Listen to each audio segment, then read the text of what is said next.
What's up guys, it's Yowana here from Supwell, and today I want to do a little video comparing the On Cloudstratus with the On Cloudmonster to let you know which one of these is going to be best for you. Let's get into it.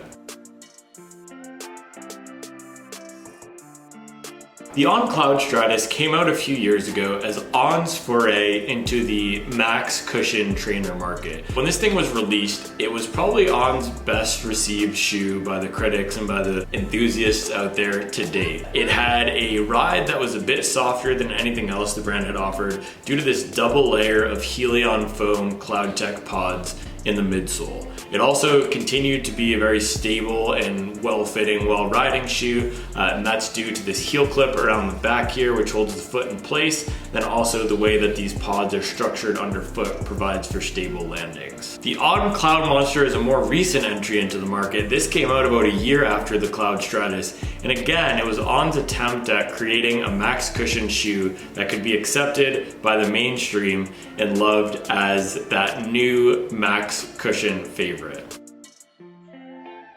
Now you'll see the difference is that the Cloudmonster has that single layer of CloudTech pods in the midsole versus the Cloudstratus, which has that dual layer of foam pods in the midsole. Now the ride of the Cloudmonster is a bit softer, and it also, you can feel those pods really compressing and expanding underfoot as you ride. I love taking this thing to the gym on the treadmill. I think it's just a perfect match for that, because when you lock into that stride and get into that rhythm on the treadmill, the way that the speed board in this interacts with the pods provides a soft but also responsive ride. The Cloudstratus, on the other hand, is a bit more of a supportive and firm ride underfoot than the Cloudmonster. You can still feel those pods, but more so when you're walking and going at slower paces. When you start to pick this thing up, you're just gonna get some feedback, and we can even do this bend test here. This one is a bit firmer, which means it's good for that tempo effort when you want to snap your shoe to keep up the pace, versus the Cloudmonster, which you can see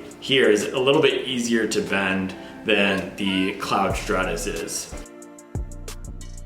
Now in terms of looks, On is definitely pushing it forward with this Cloudmonster. When this one came out, everything that was in the marketing was how it was the weirdest running shoe to date. They plastered this massive On logo on the side of the upper here. This one is a bit more tame and restrained. I still like the way this looks, and I take it to the gym as my go-to gym shoe, but it's not as out there and fashion forward as the Cloudmonster. We see that this rubber is actually pretty solid underfoot here. I'm not seeing a ton of degradation. I do have some wear on the back, which is normal for my shoes, but both of these are pretty durable, and I think are gonna last anywhere from 300 to 500 miles. In the upper, the Cloudstratus does have a bit more of a padded heel collar in the back here, whereas the Cloudmonster has a bit of padding, but it's not as structured. You can see as I'm pressing this in here, it collapses more easily, versus the Cloudstratus, it's more structured due to this plastic clip holding everything in place. In the lacing system, the Cloudstratus uses this unique star lacing model versus the Cloudmonster just has a pretty standard lacing system. I really love the way this Cloudstratus laces up. It's probably my favorite shoe to lace up because everything just tightens so nicely when you use that star lacing system. But on the Cloudmonster, it's just more standard. I do get a nice lockdown with the laces, but it's not just that perfect snug feeling that I get from the Cloudstratus.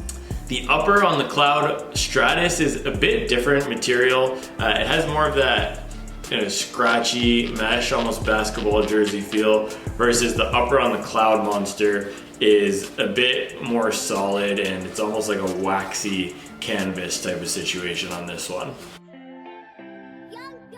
Alright, in terms of which one is the better buy, now the Cloudmonster is almost like a status symbol at this point. I'm not sure what the On team is going to do with the Cloudstratus in their lineup, because it's not getting as much pop. I'm not seeing as many marketing dollars going behind it, but I do still think it has a place. So here's how I would approach buying between these two. If you're the type of athlete right now where you're running first and gym second, I would go for the Cloudmonster. If you're in that hybrid state where you're doing run and gym and you want something that can handle both really well, I'll go for the Cloudstratus. It has that firmer, more stable feeling that's great for squatting, great for box jumps. I use the Cloudstratus for my CrossFit classes versus the Cloudmonster. It still can handle that, but it's really gonna be best for those running efforts. The Cloudstratus though does handle faster efforts a bit better than the Cloudmonster. Now that's because it has a firmer feeling, so it can pick it up and be snappier. But if you're looking for that everyday trainer, the Cloudmonster is gonna be a bit more comfortable